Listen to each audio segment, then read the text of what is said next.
हमरो प्लस लागेला सब मौका भेरो से हेलो हां ये जड़वा करता करो तो लेकर के बोलेला है कि आगे मैं घूम के आवा छीटा बजाई तो पीछे घुमा देला सकी हमर रहने वाला मशीन कट गइल बा हे का काम चला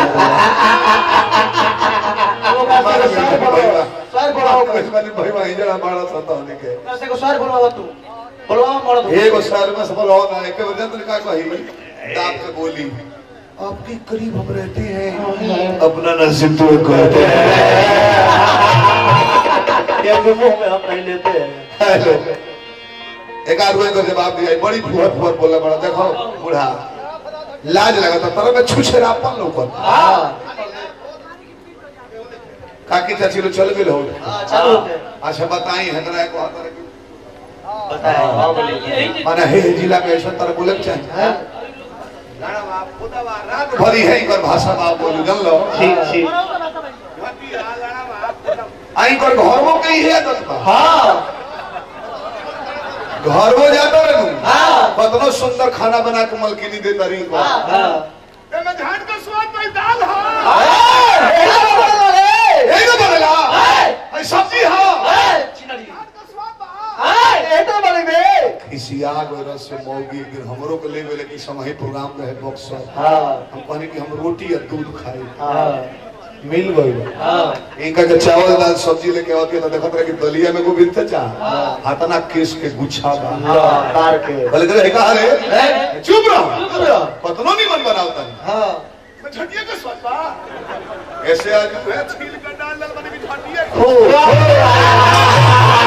स्वाद नहीं लेते ओकर स्वाद लइए लेकिन कुछ आई होतो त बैठ के लेकिन तो मौका मत पूरा बहुत गरम हो जाता दीपा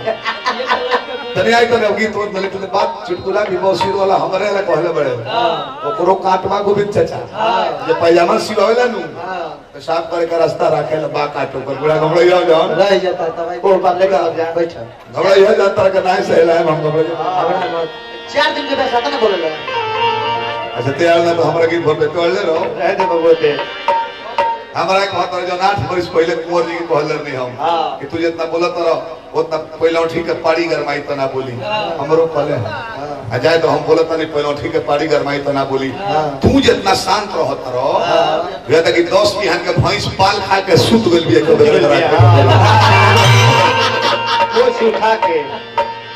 पोछ उठा के ना पोछ सुखा के घर के मौत पोछा ना रखल है हो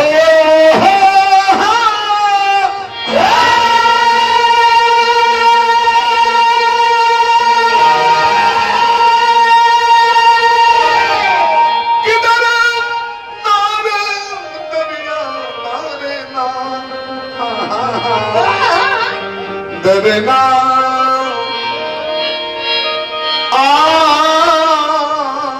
हो दरना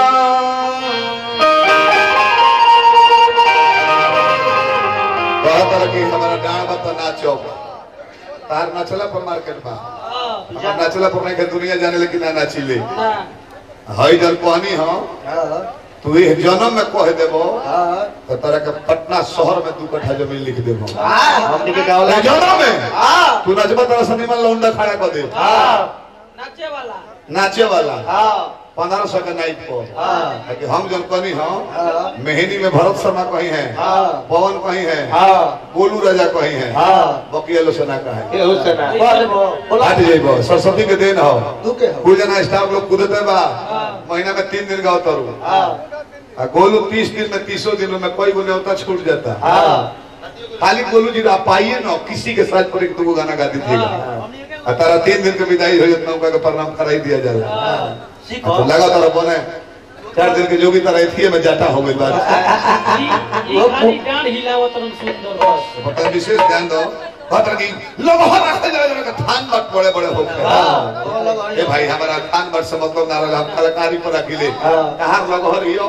बढ़िया थान बट पाओ पर तू ओकरा के बढ़िया से दू हो ओठ के पियो ना तो कच्चे पी जा थान में तो से और फायदा करी कहि देबई बो दही तो जमइबो त ना जमी ऊपर दूध दू हो गरम करो आके जोरन डाल दे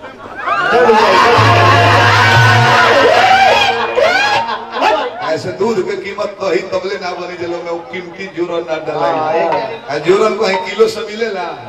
करोड़ों रुपया दे देबो बा हिंदुस्तान ना वर्ल्ड में के उमर कि जोरन 100 ग्राम एक दे देओ ना 10 ग्राम ज्यादा से ज्यादा